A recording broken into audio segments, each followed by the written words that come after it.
Okay. Hi, everyone. It is me, Jeff Epstein, Assistant Director for Citizens Media TV, and John Laurits of the People's Math Front. Is that right? That is right. All right. People's Math Front, John Laurits, the blogger. We want to talk about what happened in the convention. I was in the convention as a delegate. John was outside of the convention as a supporter and protester, and so we want to. It was a real struggle all week long to have our supporters know that they were being heard by us, and for us to try and hear our supporters from across the street through all these concrete barriers and all this stuff. So John and I thought it might be nice to sort of recap the whole week from each other's points of view.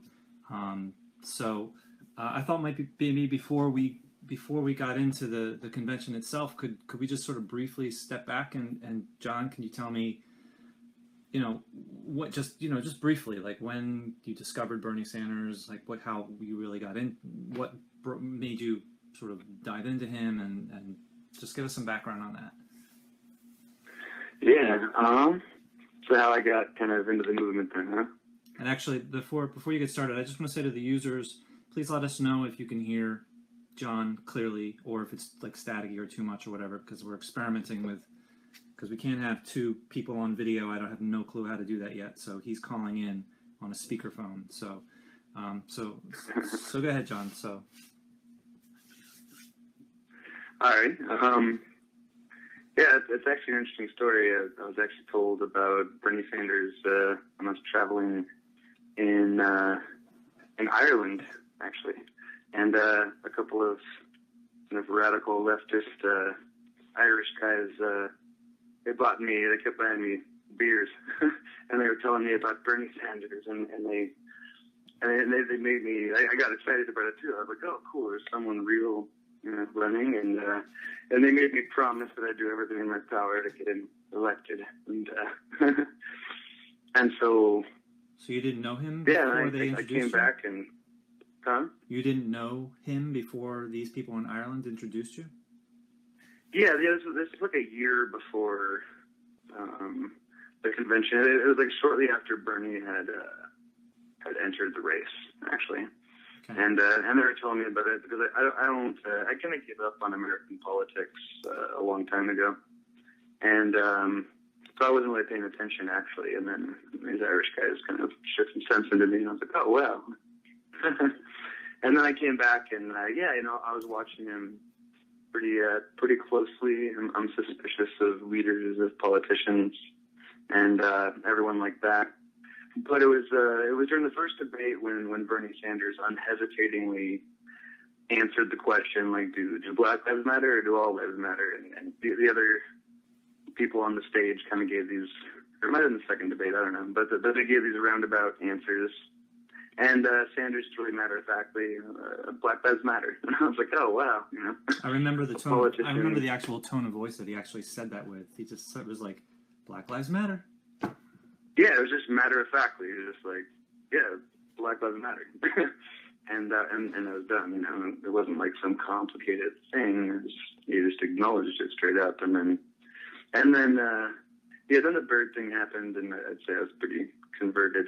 But I got kind of pulled into being a journalist on accident, actually. I was more of a poet and a blogger. I'd write essays on some things, but the one that I did on the delegate math just went viral, hundreds and hundreds of thousands of views, right in the first couple of days. And so I kept rolling with that. How did you get started did you blog before Bernie Sanders? Yeah. The blog that I have up now it was originally mostly a poetry blog, and I would also post I do short stories and kind of experimental writing, essays, and I do everything pretty much. And but I never thought about myself as like a journalist or anything until I wrote on the delegate math one day because I kept getting infuriated by the way that the news was reporting it. Just in this really disingenuous way, they kept including superdelegate counts and just misleading everybody, and it was just it was making me angry, and so I actually had drank a bit of wine one night and got mad at some news report, and I typed out this thing on the delegate math and did the math myself and kind of walked people through it, and people seem to respond to that kind of fact checking the media with math and logic and reasoning, and that's how I got into all this. Where all does this trouble. Where does the 3-parter one that you did? Because that was my introduction to you. Was your 3-parter of that he can still win because of I don't remember exactly, but I know it was a 3-part thing that really wasn't after Ohio, it was like before New Jersey, like really lifted up our spirits. That was a real sort of one of my biggest memories of the election was being really down and hopeless, and then your blog pretending that election fraud doesn't exist really made it gave a lot of us hope. That 3-parter. I'm really glad that it happened that way, and it was mainly my intention to just rant, but yeah, I think I authentically took apart the media's narrative, and that needed to happen at the time. So here I am being a journalist now, and I went all the way to Philly. Was the 3-parter one of your original ones, or was that you had already been doing it for a while at that point? No, that was the first article I did. Actually, it was the second. It was the first article that I did, like on current events, on like Sanders and Clinton and the Democratic primary races and everything. I had done one before that was kind of, it was more of a humorous essay, and it was about the voting for the lesser of two evils, and I compared it all to the old good cop bad cop routine. The mean Republican, GOP, the bad cop comes in and kind of beats the snot out of you and roughs you up, and then the other cop comes in and he's a lot nicer to you, and that's the Democrat. It's like, look, I want to help you, but you got to help me help you, and then he gets your complicity. But the reality is the fear of the bad cop for the same right. institution. Yeah. Huh? The fear of the bad cop is what endears you to the good cop. Yeah, and you can. Yeah, that was the first article I did, and then the second one blew up, and that was the delegate math, the 3-parter one. That's interesting. I thought you were it was established by that point. That's very interesting that was actually the first one. Yeah, no. That's cool, because that was the first of quite a lot. So that's cool. So then the convention. Well, let me say a little bit of me. I had never heard of Bernie Sanders before August. I never heard of the name before. I never just and so August was around the time when he was like asked about Hillary's hair or something. I don't like she got a haircut or something, and he was like, "This is all you reporters want is the drama." And that was the first video that someone on Facebook sent to me that sort of stuck out to take a closer look at this guy. And his opening in the first debate, his opening 2 minutes was incredible. It was such a dramatic shift from every other introduction you've ever heard from a politician. Like, I remember the other 5 politicians on that stage were all like, I did this and this and this and this, and I grew up with it, blah, blah, blah, blah.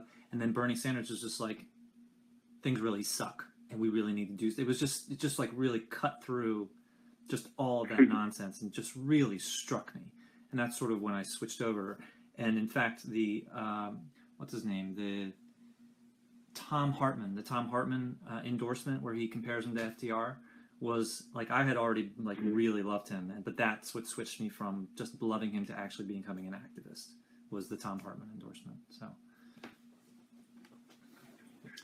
nice.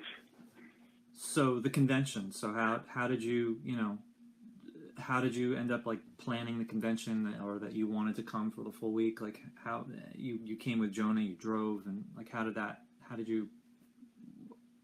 Yeah, so it's related to how that original article just kind of blew up. It was titled, "This is what will happen at the convention," and yeah, I signed off on that letter with the hashtag "See You in Philly." Mm-hmm. And yeah, I kept using that, and I intended from that moment on to to be among those, people who would go and would march in the Democratic National Convention and try to hold, DNC officials accountable for their actions, for their unfair treatment of our candidate and everything, and to attempt to change that outcome, which isn't how,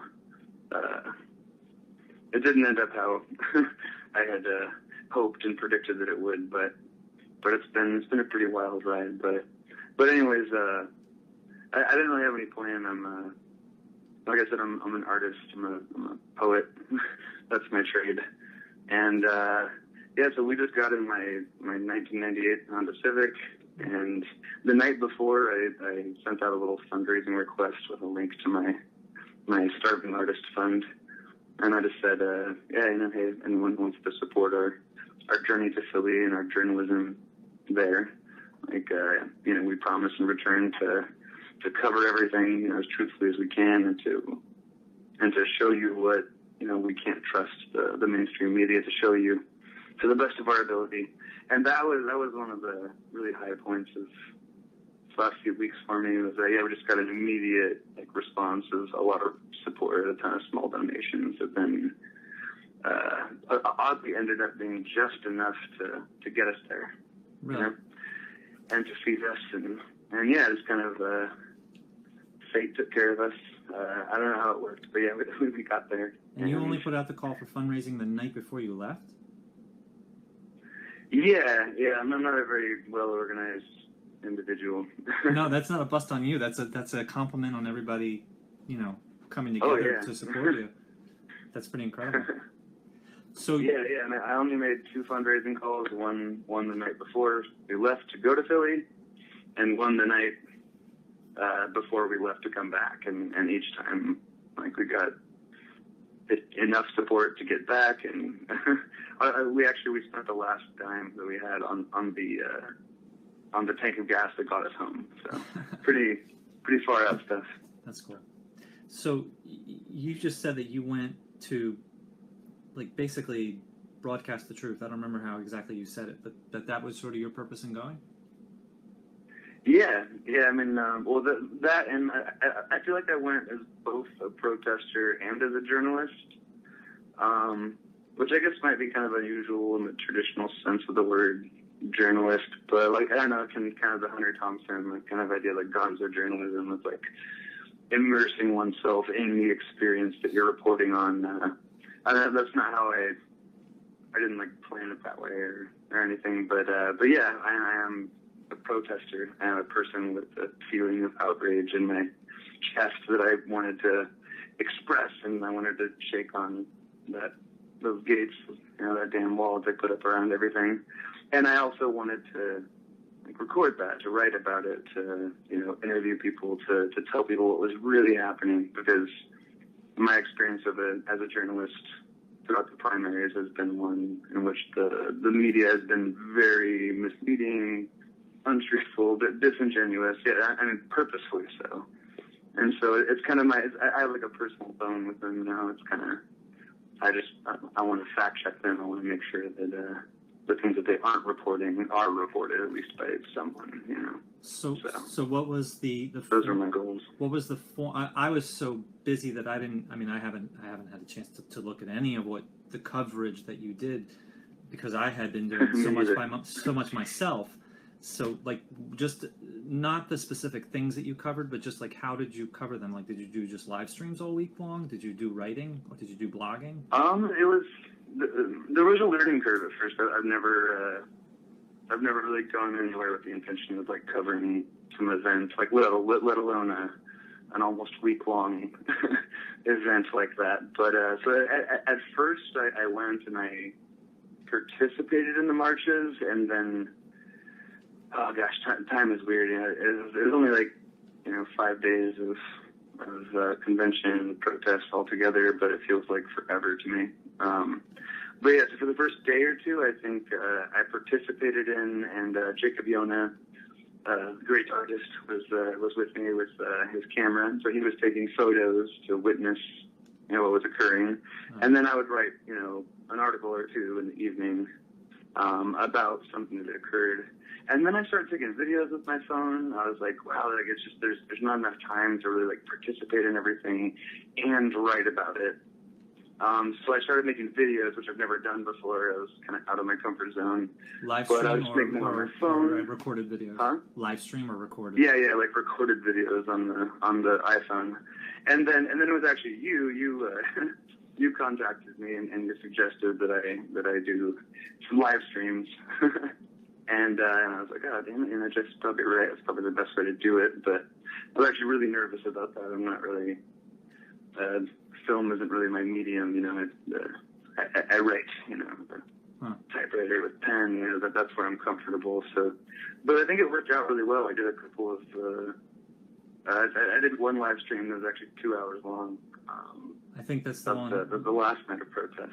I think that was the one where we finally, I had been looking for you. I wanted to meet you in person, and that was the one time that I finally got to see you in person. It was like 20-second hug, and then 20 seconds, and then that was the only time I saw you all week long. Yeah, it was hard to find people. Yeah. So we all had a lot to do. Yeah, so that was Thursday night. So you were live streaming that night, and I was live streaming when I saw you as well. Oh, cool. That's interesting because that's the reason that I went as well. Was I went as a Bernie Sanders delegate, to do whatever he required of us and the movement required of us. But my real purpose before I ever went was to live stream for Citizens Media, to get the truth out, to show what it was really like, not what the prepackaged, happy joy stuff on the mainstream media. And I mean, I really spent like 6 hours every single day just live streaming. I bought like all of these external battery packs and stuff. Like I never ran out. But that like gave meaning to the week for me, because the actual live streaming and reporting.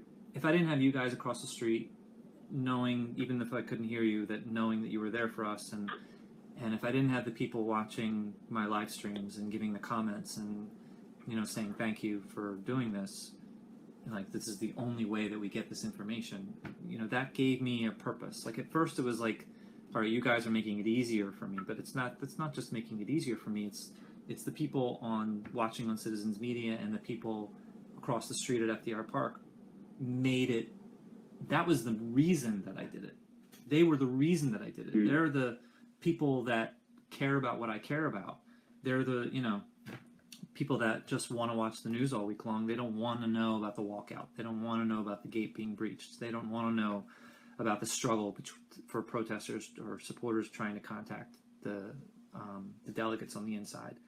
And those three were like the huge stories for me. The biggest stories for me was, aside from just the general experience of feeling like a nuisance in there all week long and someone else's party, that but it was the walkout, being able to cover that walkout, which I covered for 4 hours, and then the next night was the 15 delegates being on stage, which I know that was the one day that you were not at FDR Park. Yeah, it was Democracy Spring that day. Right. But that was the most meaningful thing of the entire week, was being on stage and talking to the supporters we've been struggling to communicate with each other all week long. They want to know that we hear them. We want to know that we're supported and people actually care. And I should say, for the people watching, which I think is Eric Beechwood told me, look for us. We will be there. When you get off the bus, look for us. And we got off our bus. Michelle and I got off the bus, and Liz got off the bus. And we looked across the street, and we saw a few supporters.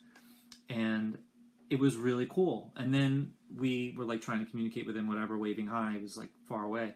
But then we saw down towards the end of the street, there was a whole lot of supporters with signs and cheering. And it was just really emotional. And Michelle said, I am so happy that you are not happy. And, we go into the convention and they tell us everything's wonderful, unity, we got to defeat Trump. But meanwhile, we're all like, we have these issues and no one's interested in listening about. But you guys across the street were interested. and that was the first. Yeah. I think that was Tuesday morning, maybe before the walkout. Tuesday night was the walkout.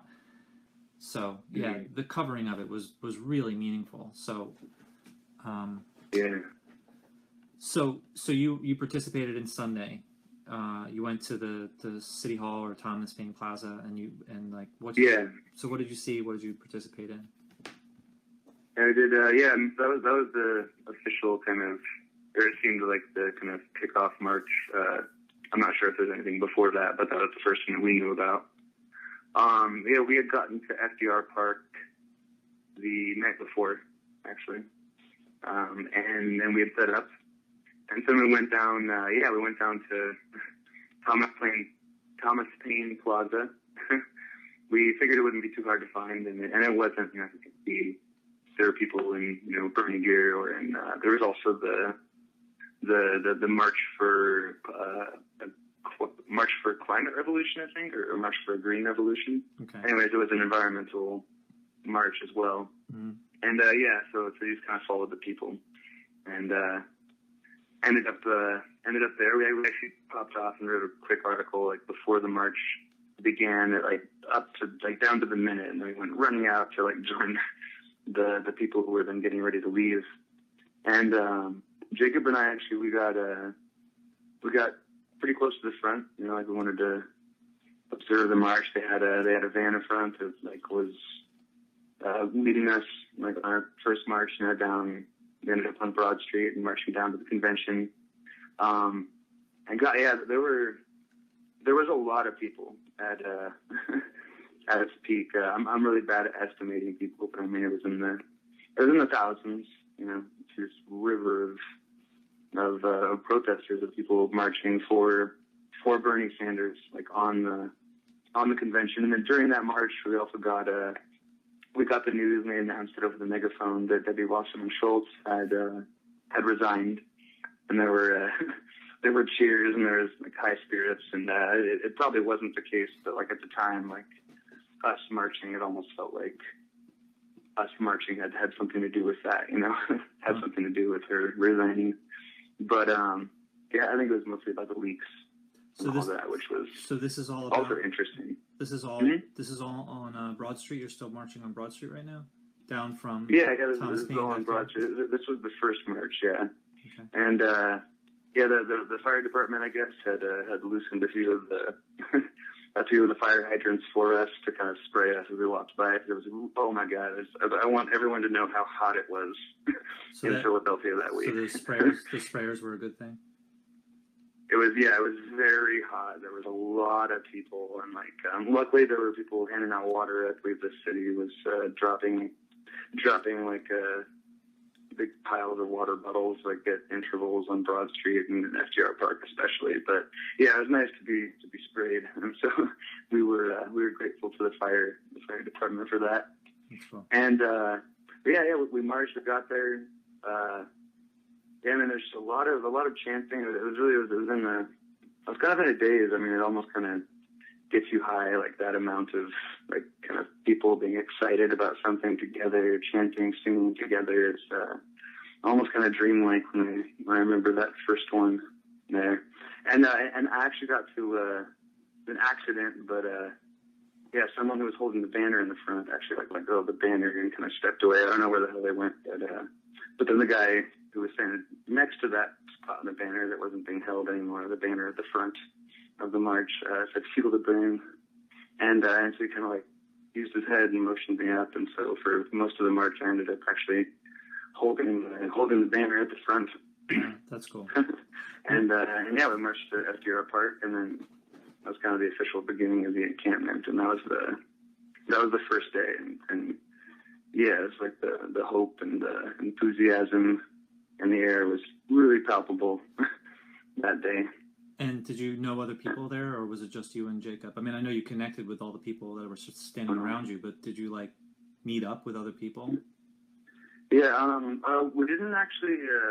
There was one other person that we actually intentionally met up with, and there was a friend of mine named Jeffrey, and he's from New York, but he had done some work with me on the People's Math Front, and he was also coming. So we did end up meeting him and we had our camp together. But other than that, we met a lot of people, people who are familiar with the articles, and probably a dozen times a day or something, someone would run up, like, John Laurits, Jacob, Yuna, like, hey, like, good to see you. And I don't know, it was fun. Some people bought us coffee too. They saw us writing in the cafe down the street in the afternoons and evenings. That's cool. And so we met a lot of people that we had, gotten comments from on articles and, social media, everything about the work we'd done before. So we made a lot of new friends, but yeah. That's great. Did you hear about the in the initial march down Broad Street? There were some people that saw the Confederate flag and they sat down and they said that flag needs to go. Did you hear about that? Yeah, I think someone mentioned this to me, but I don't know a lot of what will you enlighten me. So I only heard about this myself I have a feeling, actually, I don't know if you're looking at the comments of our live stream right now, but I have a feeling this is Sam under Citizens Media TV just said the fire hydrants were glorious. Yeah, they were. But Sam's son actually is the one who caught the gate breach, the exclusive that we have on the gate breach. Good. But he also was telling me about, and he has some pretty cool pictures that I don't know I guess it had to be in the middle of the march, that some people saw these flags, and one of the flags was the Confederate flag, and so people just sat down and said, we're not leaving until that flag is taken down. And okay, so was it a flag? It wasn't a flag in the march, was it? No. It was like on the streets, side. The streets are lined with flags from each state, I believe. Yeah. And one of them is the Confederate flag, which I guess is out of date, but it was still there. Mm-hmm. And people just sat down at that spot and said, we're not leaving until this flag is taken down. And the fire department or the police department, someone came and took the flag down. And apparently, I understand, I actually need to find this out, but I believe it has not been put back up. So that was a pretty cool, nice little thing. Good, yeah. If I had been among them, I would have sat with them. But, yeah, good.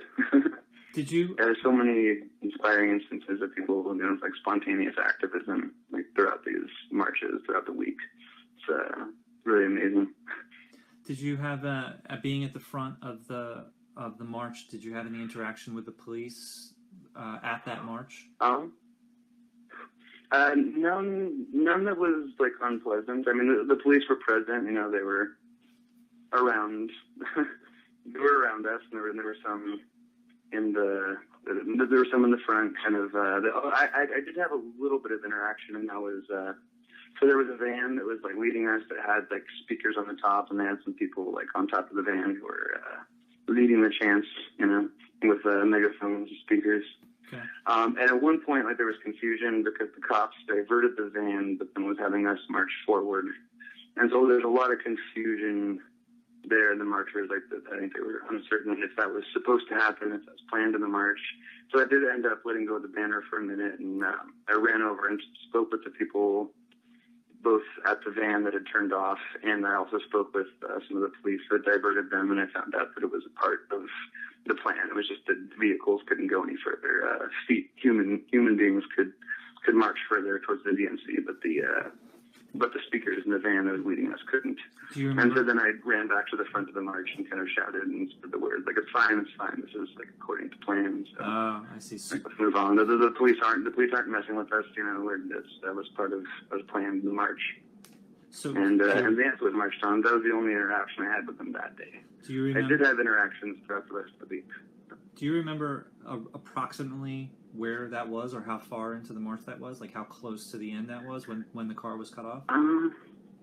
It was pretty close to the end. Like I think it was past Oregon Avenue, but maybe not very too close much. to the end.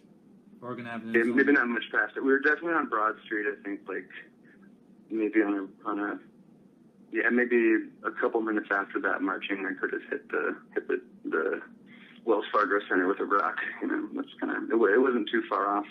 Yeah, it's funny that the march actually split, and we actually because no one who knew what they were doing came with us, and we didn't know exactly how to get to the encampment from where we were. So our part of the march, the front march, we marched past where we were actually marching to. So, like, the majority of the march, I think, was diverted successfully to the proper place that we're supposed to be marching. But I think we marched about a quarter mile into FDR Park past where we were supposed to be going. Okay. And until some people ran up from Philly FYI and flagged us down, like, you went too far. That's cool. So we trudged back. Yeah, so Oregon Avenue, I know, happens to be the last stop before the second to last stop before the Wells Fargo Center. And the Wells Fargo Center. Yeah, it's Oregon, then the AT&T station. Yeah, on the orange line, on the orange subway line, which goes right underneath City Hall. So if you can just go under City Hall, take the orange line south to the Wells Fargo Center. That's the final stop, and the second to last stop is Oregon Avenue. So you were very close. So you took your stuff to FDR Park the day before. You just left your tent there, and everything was cool? Yeah, it seemed like a good crowd. Listen, I brought my day bag. I have a little backpack that I keep inside my camping backpack, and so then I have my electronics and my computer and writing stuff, trappings I have with me. So I'm in a small just steal my sleeping bag or my toothbrush, and I guess if that's what makes me happy. But no one stole anything. I didn't hear of any reports of any kind of stuff going on there. It was a good atmosphere. And what was it like? Like, I didn't see much of it at all, the tent cities. So like, what was it like? How many people were around you, or did you get to know those people that were around you? Were they there all week long? Yeah. We got to know the people around us in the tents. But there were a couple different kind of clumps of tents, kind of camps. So the people in our immediate vicinity we got to know pretty well. We looked out for each other and watched each other's stuff. How many people were gone. But like I said, there's wasn't really any need to watch stuff. It was a good atmosphere. And it was an interesting experience being in FDR. I kind of began to get the first night the cops came and kind of messed with us, but we figured it out. They were required to come and tell us we weren't allowed to be there, but they weren't enforcing it. So it was kind of weird. You have these cops going from tent to tent, notifying you that you're not legally supposed to be there. But then you'll ask them, okay, are you throwing me out? And then they wouldn't say that. They'd just say, we're just here to tell you you're not legally allowed to be here. Yeah, I can actually say that Philly FYI fought really hard for that, because the Philly government had been really pushing that there's absolutely no camping allowed at FDR Park at all, period. And only a week before, maybe a little bit less, a little bit more, that they finally said, we're not going to enforce it.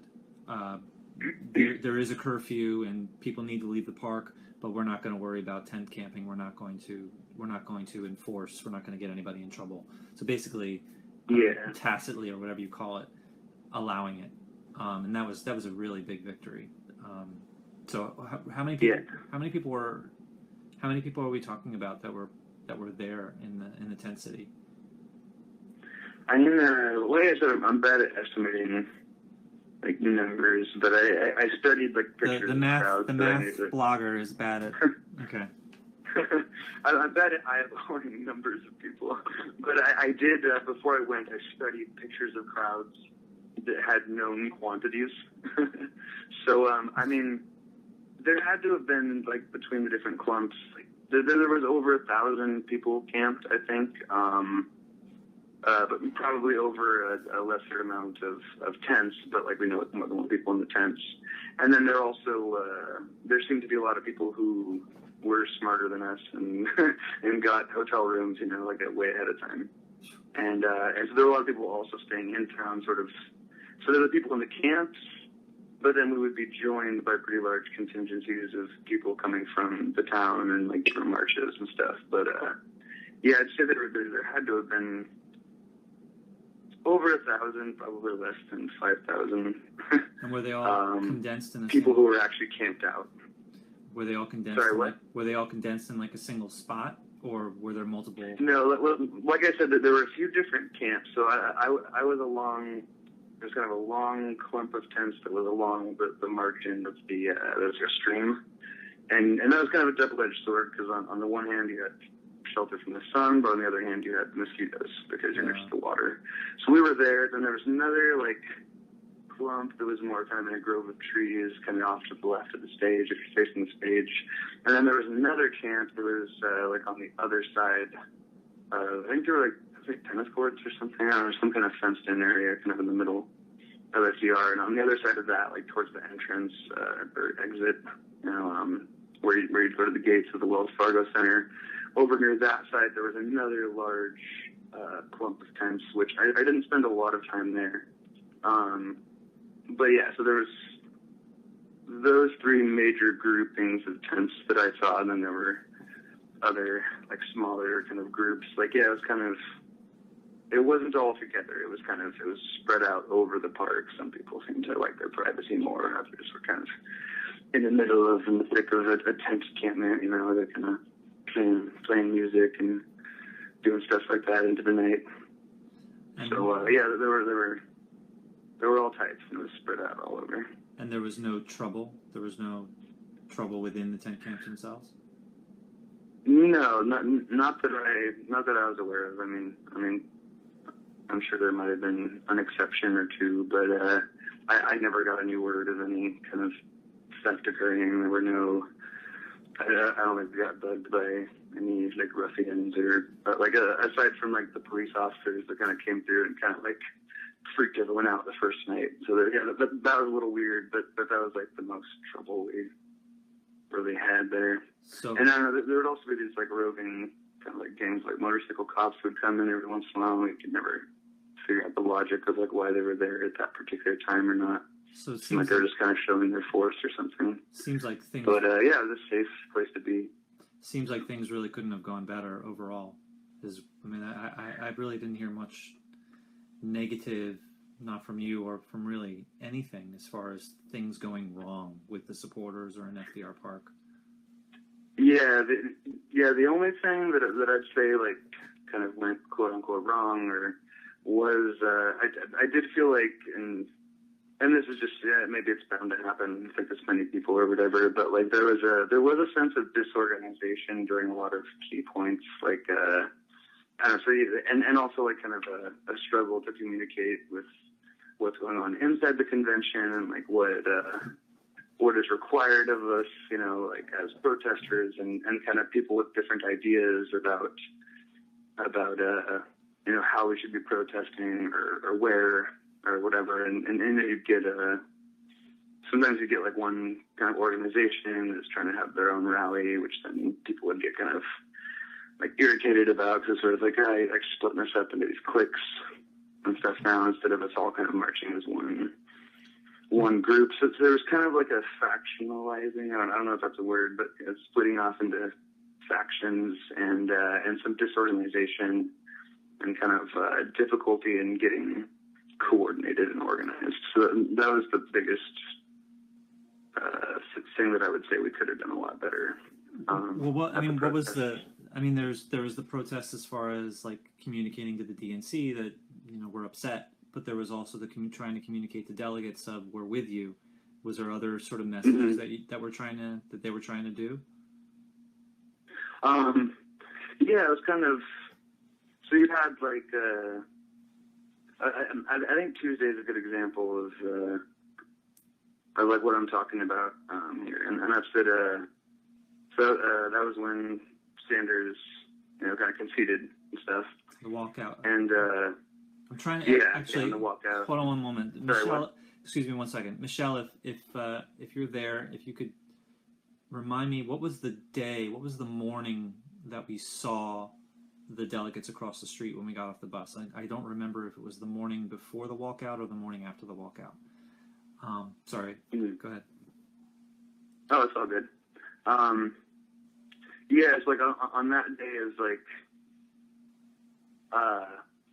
there was a big feeling among a lot of there were a lot of protesters at the fences at the gates, you know, kind of expressing a really intense dissatisfaction with the whole process. And, you know, and this is in light of the DNC leaks and everything. You know, it's like how can we be conceding here? Like when like the whole thing was so obviously like rigged from the start. Like the referee was on the other person's team, you know. It's like, Right. it's kind of, I don't know. So there's a big feeling of frustration and kind of, but the people at the gates, it was like, and then there were people in, okay, so then there were the Philly FYI folks in like FDR Park and everything, and they were broadcasting the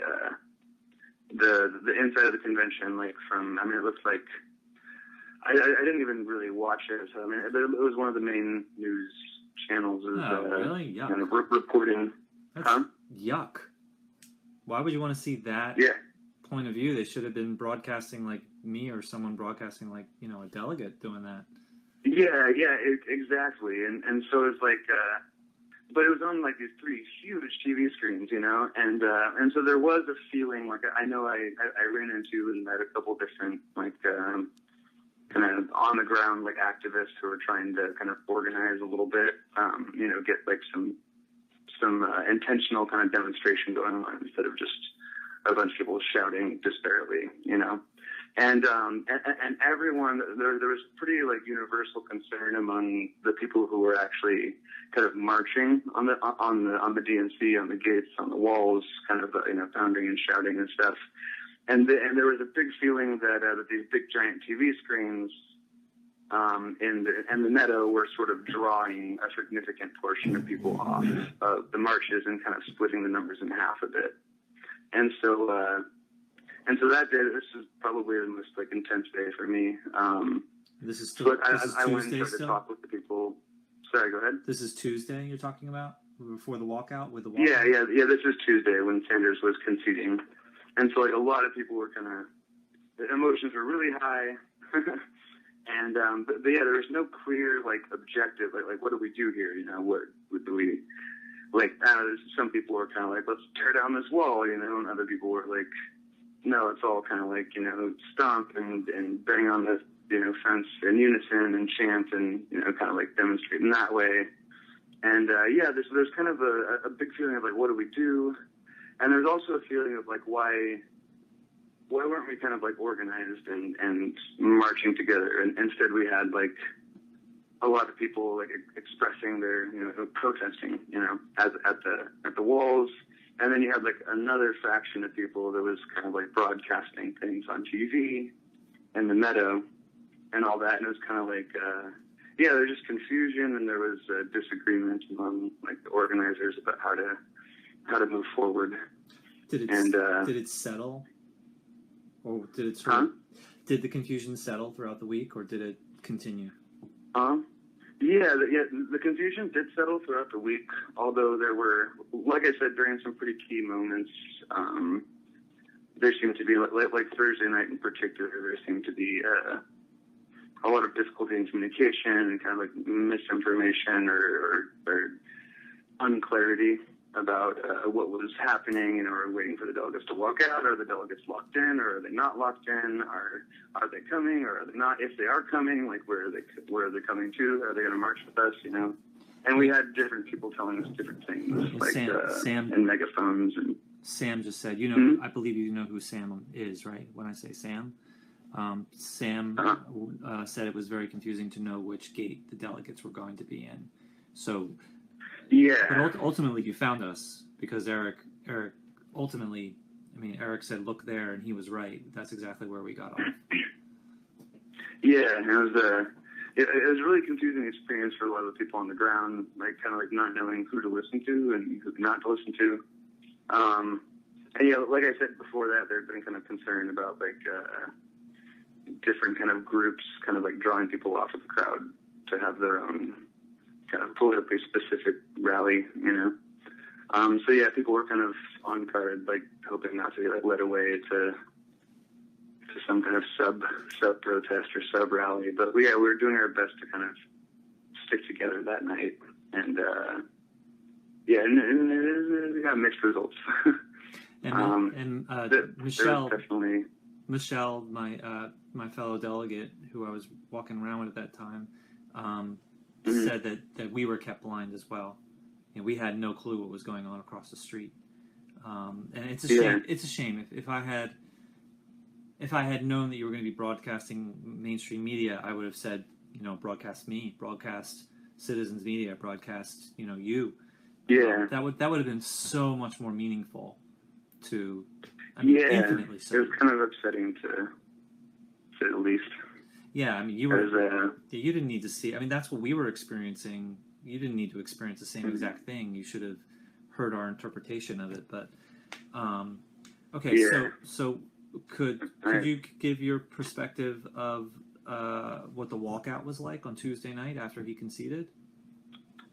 Yeah, that was that was a pretty.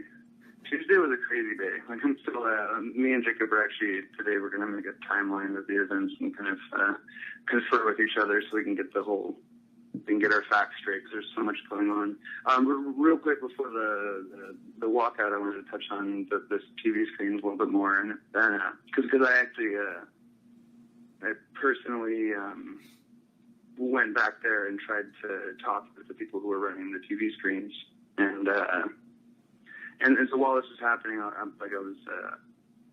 several different activists talked to me at the gates, kind of at the protest, and like I said, they all expressed the same concern that these TVs were kind of broadcasting mainstream media and kind of drawing people off of the gates, away from the fences and into FDR Park, and yeah, so I went to go and why is that? And why are you, those concerns? Why are you suggesting that that's a bad thing? You seem to be suggesting that people needed to be at the gates and not the TVs.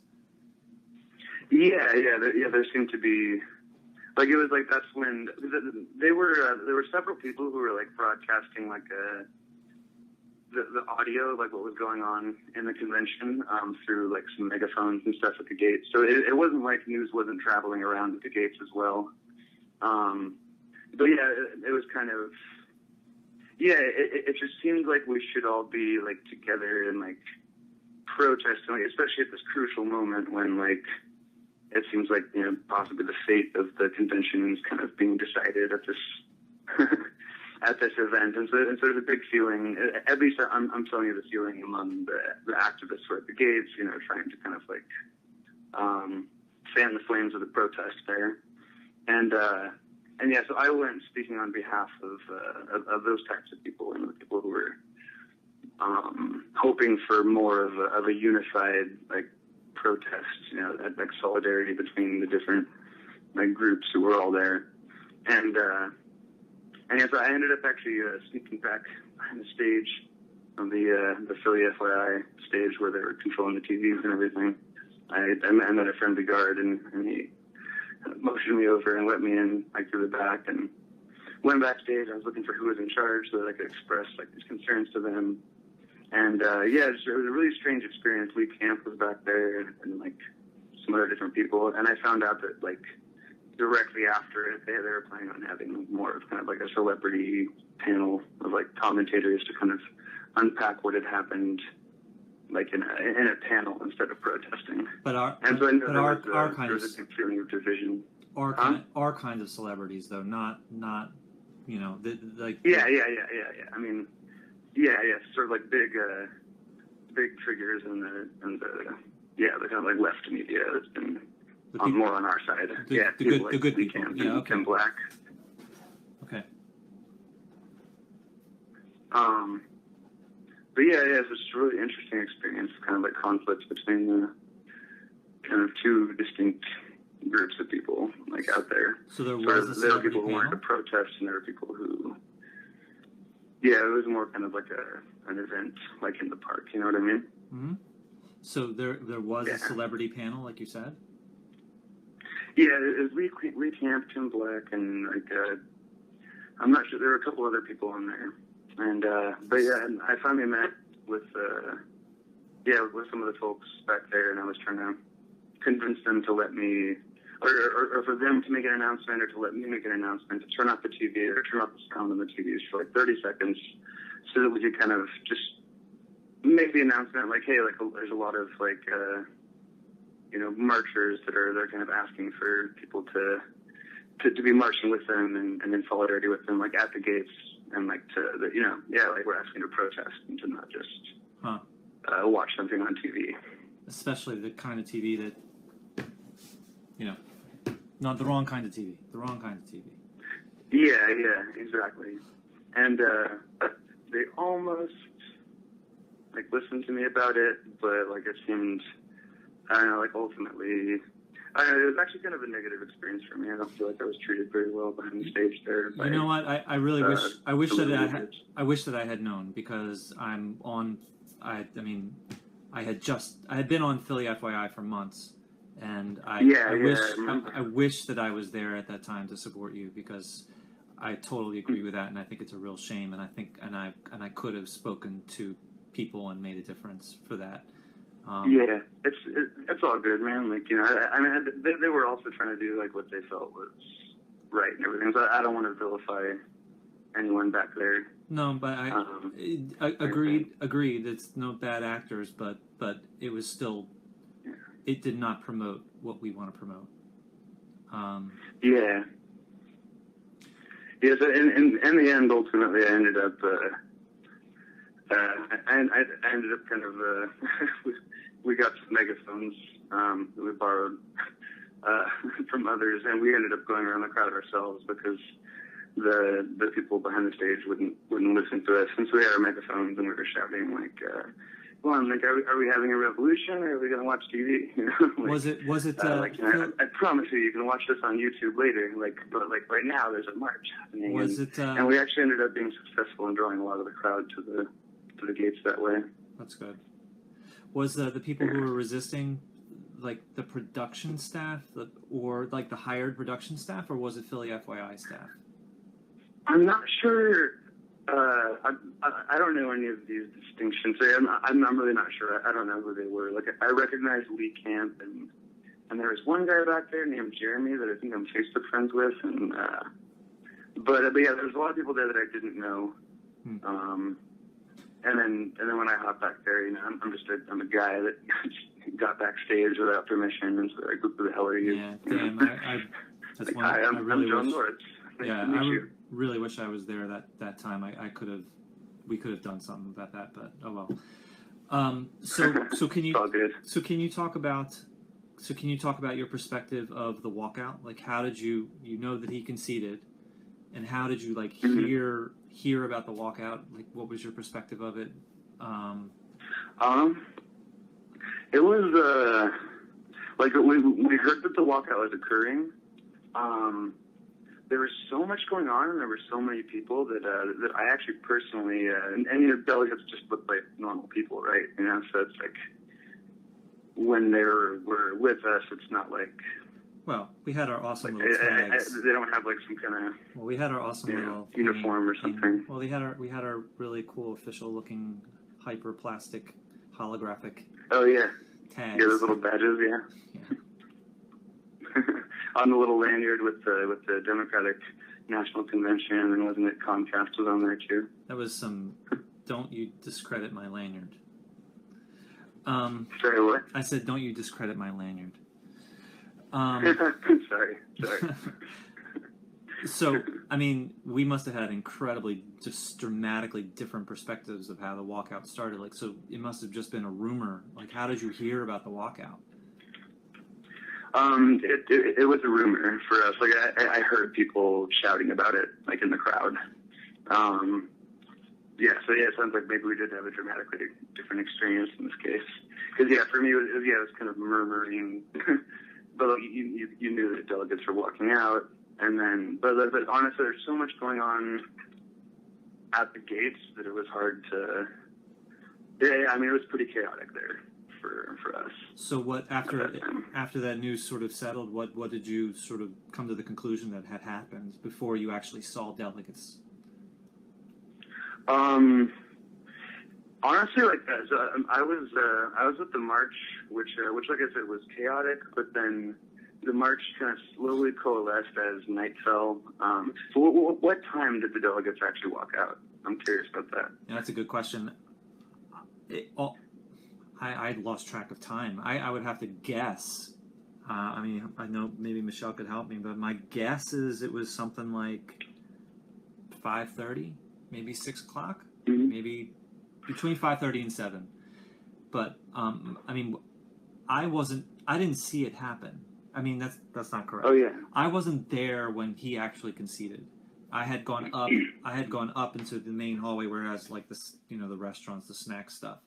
And I had been talking with a reporter outside, and then I was walking in and was just doing something, I don't remember what, and then all of a sudden I saw all of these delegates streaming out of the hallways and chanting, and I was just swept up in these hundreds of people. And oh wow. And I got kind of caught in the current. Yeah, I really was. And I mean, I could have chosen to go back to my seats, but I was like, you know, this is big, I want to cover it. So I started live streaming.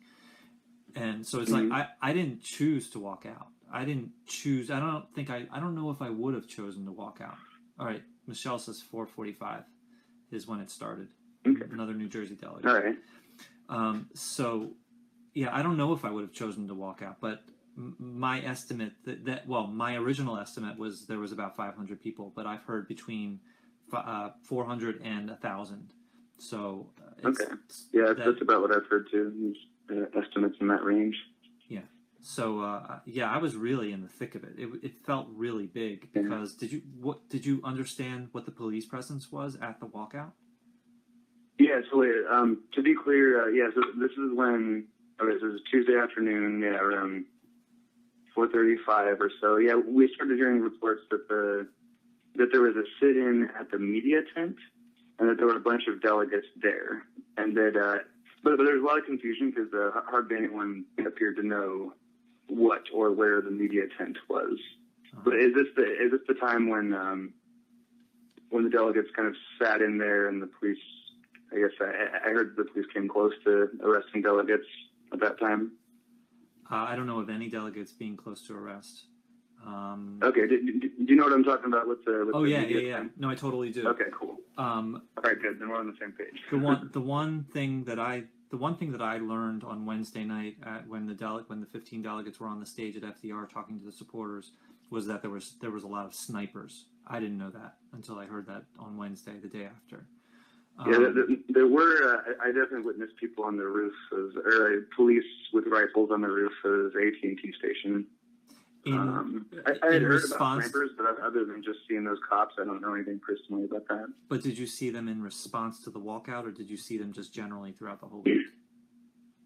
That was in general. And I think I know definitely on Thursday and on Tuesday I saw police on the roof of the AT&T station, and they had rifles and they were in there, bulletproof vests and all that cool GI Joe gear and all that.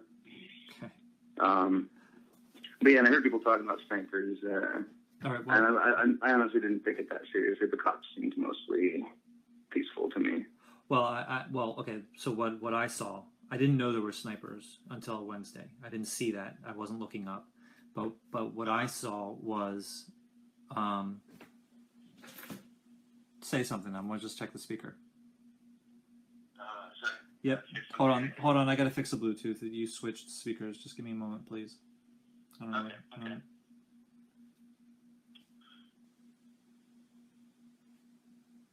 Sorry, guys. Give me a moment. Gotta fix this. Disconnected. Connected to mobile device. All right. Can you say something for me? Am I back? Yes, you're back. Okay, so good. All right. I am back. So I was swept up in all these people chanting, and my estimate is 500 people, and they all walked out of the building, but it was still within the security perimeter. And then right outside of the building was a press tent, but I didn't even know it was a tent. I thought it was just a building, like a temporary structure, but it actually was an air, a big. It had a glass front, but it was a tent, and that was held up by air. So air was blowing into it, which was also the air conditioning.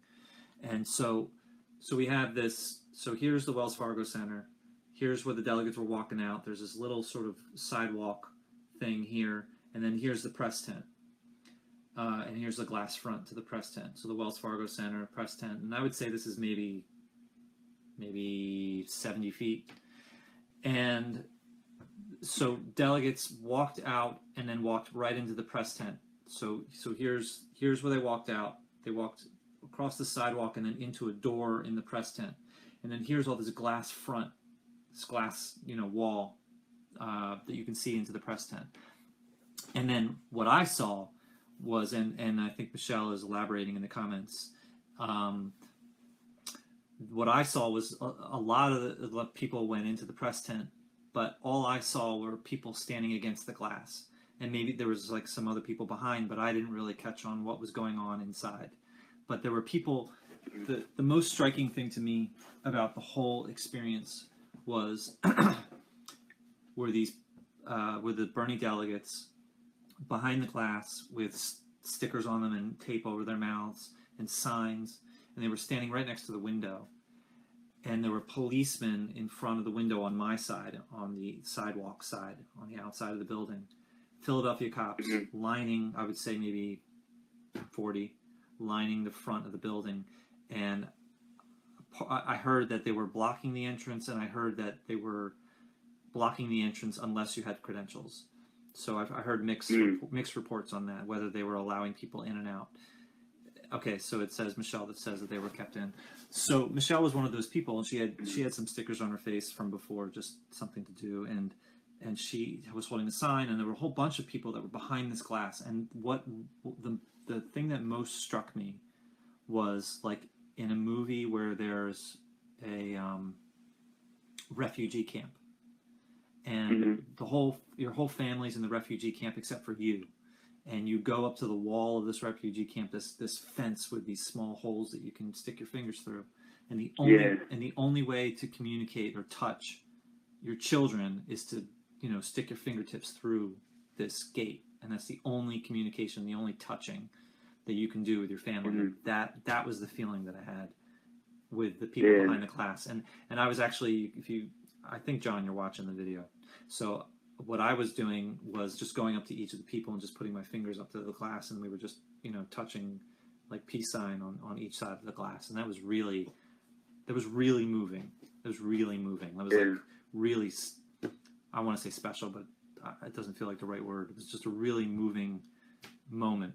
So there were a lot of delegates on the inside of the building, but there were a lot of delegates on the outside of the building with tons of press. But there was like 40 Philly cops lining up the front of the media tent. And then on the side, so here's the media tent, the Wells Fargo Center. Here's the entrance where they came out. Here's 40 Philly police. Here's a whole bunch of state police.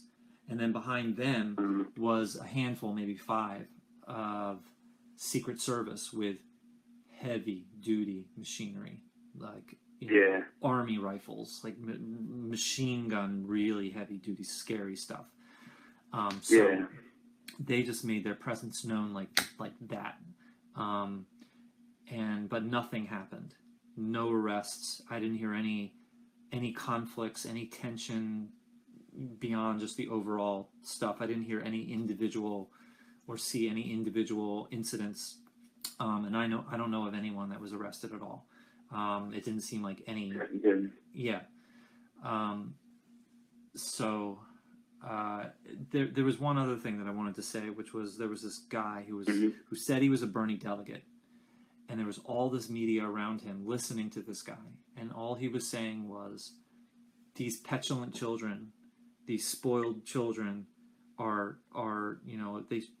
I don't remember the exact wording, but basically, they just want to take their ball and go home, and they're voting Trump in by doing what they're doing, and how dare they? And this is a Bernie delegate, and I was like, he's getting all the press, and I walked right into the middle, and I was like, have you gone in there and asked them what's bothering them? Have you gone in there and asked them what the problem is? Because this whole concept that I learned during this experience was, when you protest something, the action of protesting can be considered as rude or immature or disrespectful, but the history and the motivations behind that action are much more important. They're just so much more Yeah. important. And this guy was just saying that their action was so immature. You know, that's just sort of the whole MO of the Democratic Party is their actions are just so immature that we don't even have to listen to them. And in fact, when we were booing, what's his name with the platform committee, Elijah Cummings, I wasn't, but a lot of people were booing not him, but the platform, and that the TPP was in the platform. And I met with Elijah Cummings, and I said, "Could I film you?" He said, "No." And I said, "Well, I'd just like to ask you, what was your reaction to the booing when you were talking?" And he was almost shaking, almost crying with anger, just viscerally angry about it. And I was just thinking of you're right. It was disrespectful. It was rude. But as someone who has been a part of the African American struggle throughout your entire life, I would think that you, among all the people in the world, that you could take a look at these people and see beyond the rude action and say, what is behind this? What is the history behind this? What is your motivation for doing it? What is bothering you? And have a dialogue about that. And so this guy that was berating the delegates in front of, this delegate that was berating us fellow delegates was, I don't know, it was that same thing. It was just belittling and diminishing the delegates themselves based on the action, as opposed to all of the history that's behind that. So I don't know, I went on a tangent, but I'll just leave it there for now. Yeah, no, that was good. That was good. Yeah. So then, did you see delegates coming across the street? Like, you saw your first delegate from the walkout, right? I wasn't there when the delegates actually walked across the street. There was so what time was it when they actually got out? I'm trying to figure out where I was, because there's this very huge march that afternoon and that evening. It was pretty chaotic. All right. Well, what I know. So when do the delegates actually get out? Okay. Well, what I know is, so the exit, the walkout happened at around 4:45. Okay. And I know that I live streamed for 2 hours for my first segment, and then I stopped and just restarted, and I did it for another 2 hours. But the second part of that part two, the second half of the part two of my coverage, which was a total of 4 hours for both parts, was in FDR Park. So I would have to guess.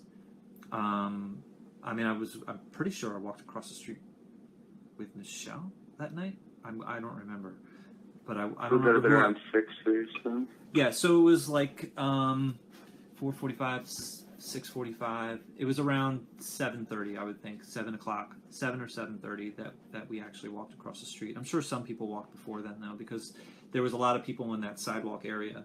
Not everyone was trapped inside of the media tent. I wasn't in there. There was a lot of people in there. Yeah.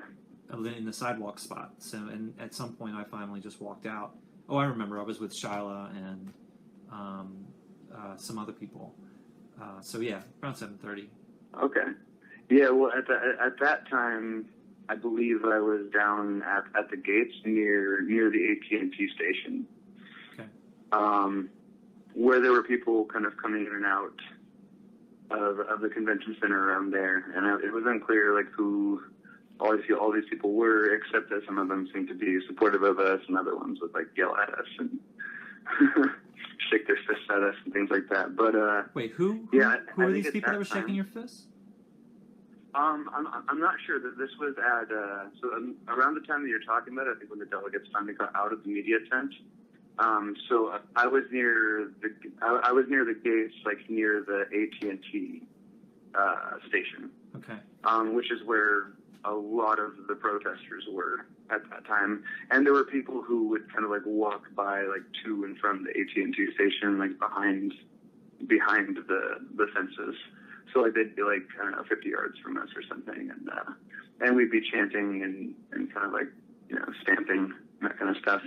And some of them would kind of, raise their fist in solidarity or give us a peace sign or something, and we'd cheer at them. And and then other times someone would like, shame on you, or shake their fist at us or something. I wasn't clear who those people were. They were just people who were coming and going from the convention center, it seemed. I wonder. But it was around that time. Because Bill Clinton, I believe that was the night that Bill Clinton spoke, if I'm correct. The Tuesday night was the night that Bill Clinton spoke, because Wednesday was Obama, and then Thursday was Hillary and Chelsea. Yeah. So that was the night that Bill Clinton spoke. Yeah. And he didn't speak till around, I'm guessing, 9 or something like that. And it didn't close out until 10:30 or something. Yeah, most of the marchers, I think, were fairly, that night, I think that a lot of them were kind of out of touch, including myself, with what was actually occurring, like in the convention center, like and walking out of the convention center. It was the last kind of like clear information that I received from inside was that the delegates had walked out, but that the rumor was they were being held in the media tent, and almost no one knew where the media tent. Like there were some people who were calling to kind of like march to the media tent to go support the delegates there. Yeah, but that didn't happen. But the majority of people didn't seem to know where to go. Like, what do you mean media tent? Like, what are you talking about? And so then I think because of that uncertainty, I mean, there were thousands of people who remained in the vicinity of the gates to the Wells Fargo Center near the AT&T station. Okay. And there were very large protests there that night. Yeah, you weren't getting anywhere near the media tent, because that was well within the security perimeter of the Secret Service. So. Yeah. Okay. Yeah. There seemed to be there were disparate people who were calling to, like, I don't know, somehow march to the delegates and support them, but the majority of us didn't know what they meant by that. Yeah. So it kind of remained this disorganized protest. But Tuesday night was actually, like, that was a really beautiful night that I'll never forget, and that's because, like, it started out in that kind of chaos, you know, and like we had come from FDR Park, like yelling through the bullhorns, the megaphones, trying to draw people kind of away from the TV screens and towards the fences to march. But then, yeah, when we got there was no clear objective. But then I remember there were these one guys who were like, there was this group of people that started kind of running back and forth through the protest, and they were linking arms with everyone who was willing to link arms with them. And so in that way, they kind of gathered a lot of people, went back and forth and gathered a lot of people so that you could have a lot of people in kind of one direction marching one way, instead of having a bunch of people approaching and just kind of banging on the gates in anger or something. And I remember at one point, like, there was like a threshold or something that we crossed, and we went from disorganized rabble of angry people and we graduated from that, and we actually became what appeared to me to be one giant march of people. And I don't know who was leading that march. It didn't seem like anyone in particular was leading it, but they started marching, and this was right about as it got dark. And were there delegates? Were there delegates among you now? Because I'm struggling to remember. I was told that there were delegates among us, but I wasn't able to identify anyone who was a delegate. Like I said, it's just kind of hard to tell because they mostly just look like a person, but they might have a lanyard, you know. I'm struggling to remember. I mean, it's just too much of a blur. So many things happen. I'm struggling to remember that night, because I know that I went to FDR Park. Maybe was that the night that Jill spoke? I don't think so. I think Jill spoke on Wednesday night. No, I believe it was the night that Jill spoke. At FDR, or right outside of FDR Park. Yeah, that was a bit later, I think. Yeah, like at this time it was kind of as the sun was setting, and then yeah, it was a really awesome thing to see like all these thousands of people kind of with no real centralized leadership or anything kind of form this actual march. It's like marching down Broad Street towards City Hall. I'm not sure what we were all planning to do, but okay. At least we had a direction. I remember. Okay, there was a big concern, and in the part 2 of my walkout coverage, the first half hour of it was really taken up by my concern of this rumor that Nina Turner, because she had been, I know her speech was at least denied. She was at least shut out of giving a speech, but there was a rumor, which I'm unsure of whether it's true or not, that she was actually kicked out. She was actually taken out by security. That part I don't know. That's what we heard. We heard that her credentials were stripped, and that yeah, she'd gotten in trouble with the DNC for basically trying to talk about the leaks, leaks and all that. Okay, so the only thing and that was going around. So the only thing that I knew for sure was that she was not allowed to speak.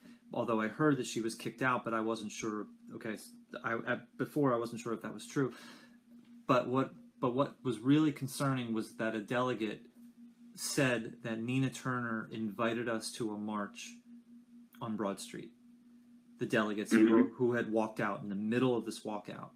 We were still some in the media tent and some in this sort of sidewalk spot. And now a Bernie delegate is telling us that Nina Turner has invited us to City Hall to march with her. And I immediately, my red flags I just was concerned. I was like, who are you? How do you know this? Where can we verify that this is true? Because number one, is it just inaccurate information and causing confusion? Is it, tinfoil hat? Is it a trap? Is it something to really divide us so that some people go to this so-called march and some people, just to split us up? I was really concerned. And actually my partner for Citizens Media TV, Adrian, verified with Nina that it was not true. So I was very concerned. I was very concerned for that first half hour of part 2. I was trying to say we need to verify this. I'm not saying it's a conspiracy, but there is confusion, and I'm hearing mixed messages about this Nina Turner march. And part of me was like, we're all going to be walking to City Hall for Nina, who's not going to be there. But then I was like, well, it's only FDR Park, which is right across the street, so maybe it's not that big of a deal. And it ended up being fine, but I spent a lot of my time really being concerned about that at the beginning of the second half of my coverage. Yeah, there were concerns among the protesters too about misinformation being filtered down, to split us up, which I do believe happened on some occasions. Like there seemed to be strange information coming from kind of unverifiable sources, and then the problems with kind of like communicating to the people inside the convention made it even more difficult to kind of confirm details, and especially in certain areas around the gates in FDR Park, people's cell phone reception would go out and all that.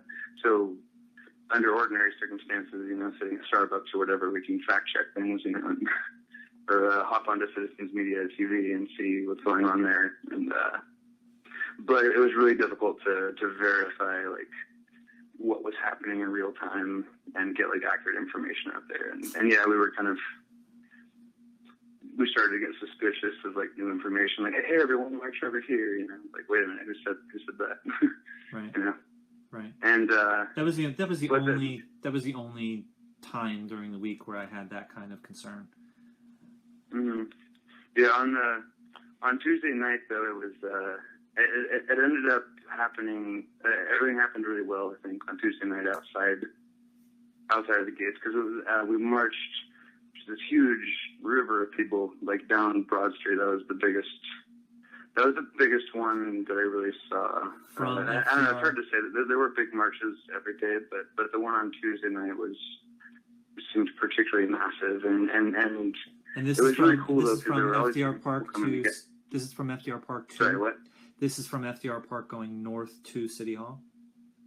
Yeah, going north to City Hall, around when the sun is setting, and then after it got a bit dark.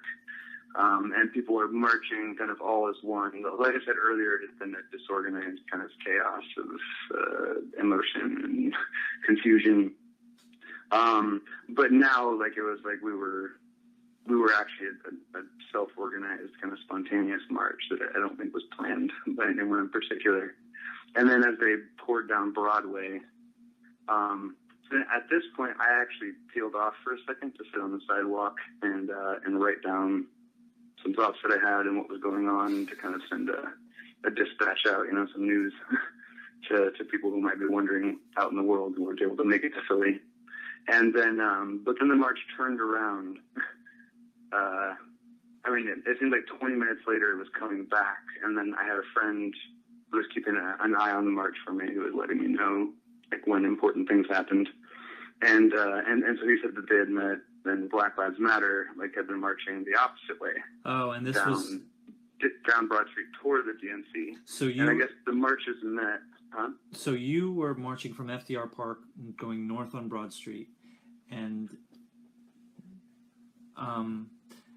you were marching north on Broad Street, and then you reached 76, which is only a couple blocks away, maybe 3 blocks. And then Black Lives Matter, I believe you're telling me, was marching south, and their goal was to go on to 76 and block traffic, I understand. And that the two marches met up with each other under the 76 overpass. Is that right? Yeah. That's my understanding. Yeah, like I said, I had peeled off like maybe 5 minutes before that to write down what had happened while it was still fresh in my mind. So I was kneeling down near the Walgreens, which was like maybe a couple blocks from the 76, the highway overpass thing. And then like I said, I had expected them to march off, and then I was going to run up and join them in a little bit. But then about 15 minutes later, they were marching back, and my friend had called me from the march because he had been there. He was kind of my eyes and ears in the march while I was writing. And he told me that they had met Black Lives Matter, and that there was at first just like a small amount of kind of like tension between the two groups, because it's kind of like, oh, what do we do here? You know, like we're marching this way on the street, you're marching the other way. So you moved. What's happened? So you only heard this about this. You didn't participate in that meeting between the two marches. Not when the meeting initially happened. Yeah, it was that part. I was sitting down on the side of the road a few blocks back, writing some stuff down. And so this I'm hearing from my friend Jeffrey, who was staying with us, and I had asked him. I said, I'm going to sit down and write for 10-15 minutes. Will you march with them and call me, like if anything happens, you know, so that I can run there and you know, film it or report on it, write it, whatever. But yes, then he did that for me, and then about 10 minutes later, I hear from him. They're like, oh, we've met Black Lives Matter, but then. Yeah, and what was really beautiful to me was it appears that that they joined, like we all kind of joined together in one march, and there were a lot of calls for unity between all these different causes. And you all and marched then they marched up towards. I think you're about to say. Then they marched. You all marched up towards City Hall. No, then everyone joined and everyone marched back to the DNC. And there were actually, I'm not sure if the entire like Black Lives Matter march joined us, or if it was just, but there were certainly some organizers from Black Lives Matter that were present, and they were, there was a lot of conversation and dialogue between like different movements that night too, because so then that was when Jill Stein spoke. And then afterwards, things started to kind of settle down. But then there was a lot of conversation between Black Lives Matter activists and as well as, you know, activists for different causes, including Bernie Sanders supporters and everyone in our march. And there was talk about there was talk about unity between all of our causes. And what was really beautiful to me was at one point everyone was chanting, "We are in this together." Just repeating that over and over again. We are in this together. And so there was this incredible unity that I'd never witnessed. In fact, all throughout my life, I've bemoaned I've felt despair over the fractured nature of the left, like just kind of all these different factions that kind of have their own pet issues, and they never kind of march together, you know. Right. And so this was particularly amazing and beautiful for me to witness, because I had just never seen such unity between, you know, Black Lives Matter activists, Bernie Sanders supporters, you know, environmental activists, you know, election justice, you know, direct action type people, like Democracy Springs, like everyone was together, marching as one. Sam, and so that was really cool. Sam do you know who Sam is? Because I know that you at least. I think there's like multiple Sams in my memory banks, so it's I probably do. Middle-aged guy I'm not sure with which Sam. middle-aged guy with a gray beard and sort of a cowboy hat, sort of skinny. That sounds familiar. Anyway, I think I have a feeling you would recognize him. He just said on Citizens Media, he was another one of our correspondents, and he just said that there's a video that shows the Black Lives Matter. I'm really interested in knowing more about that because I heard that it was a real. Oh yeah, yeah. It was a really beautiful, because like before that there was like a really intense feeling. I mean, it was really intense. That was probably the most intense night of the protest, at least for me. And it was kind of like there was a feeling like we're on the verge of kind of defeat and despair. Yeah, loss and defeat. You know, like Sanders had conceded. Like, what the hell do we do now? You know, like we all came out here, and we weren't expecting, you know, on the second day of the convention, you know, for Sanders to throw in the towel or whatever. But instead of despair, like instead of teetering and falling off the edge of that despair, instead this kind of like this great unity between like the issue-based activists and the Sanders supporters and everyone, including like Black Lives Matter, is incredible. Like, I very much admire their organization, their capacity for, you know, massive and intentional action. And so I feel like that was actually a kind of a force that helped kind of galvanize the march and really bring it all together in unity. And I don't know what the future holds for like all of our movements, you know, or whether it's be a broad coalition or what's going to happen. But I do know that on that night, it was like there appeared to be no distinctions made among us. It was like there was unity, there was solidarity between. I'd really love people. to find out more about exactly what happened, because I think that's probably one of the bigger mysteries. You know, we were really not part of. Well, let me ask you. So we've been going on for a good hour and a half now. I feel like we're sort of halfway through. We're on the end of Tuesday, so there's still Wednesday, Thursday. We covered. Would you like to conclude this session and do a part 2, or would you like to keep going right now? Yeah, you know, I think that's always a good idea, just for the sake of people's attention span and everything. Like, I think it'll be hard to get people to watch a 3-hour video or whatever. So, we didn't plan any of this, you know, or how long it was going to take.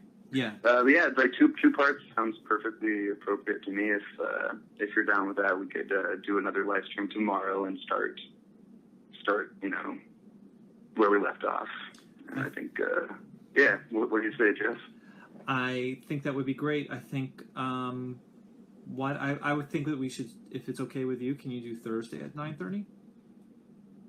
Thursday at 9:30? Sorry, what's today? Today's Tuesday. Tuesday, yeah. I can do that. All right, so let's schedule it so we're both good. I'm good. 9:30 on Thursday night. We'll do this. Yeah, Thursday, same time. Eastern time. I think that we have a lot more to say, because I want to talk about the police. I want to talk about the gate breach, which happened on Wednesday. I want to talk about, you know, you weren't there for a lot on Wednesday, like what you were doing and what the delegates being on stage with the supporters was like. And then there's a lot more to say. There's a lot more to say. Yeah, there is. There's a lot to unpack here. So, let's. There's agreement then. Let's put it into 2 pieces, and we'll pick it back up again on Thursday. Wonderful. All right. Well, thank you very much, John.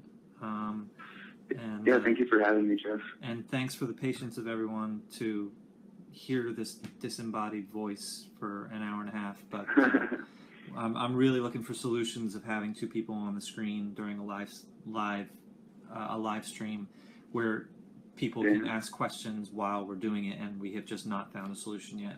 I've tried it. I see a couple of suggestions in this chat, but it's just I've just not found anything that works either on Facebook or YouTube. So, all right. Well, let me know if you think of anything.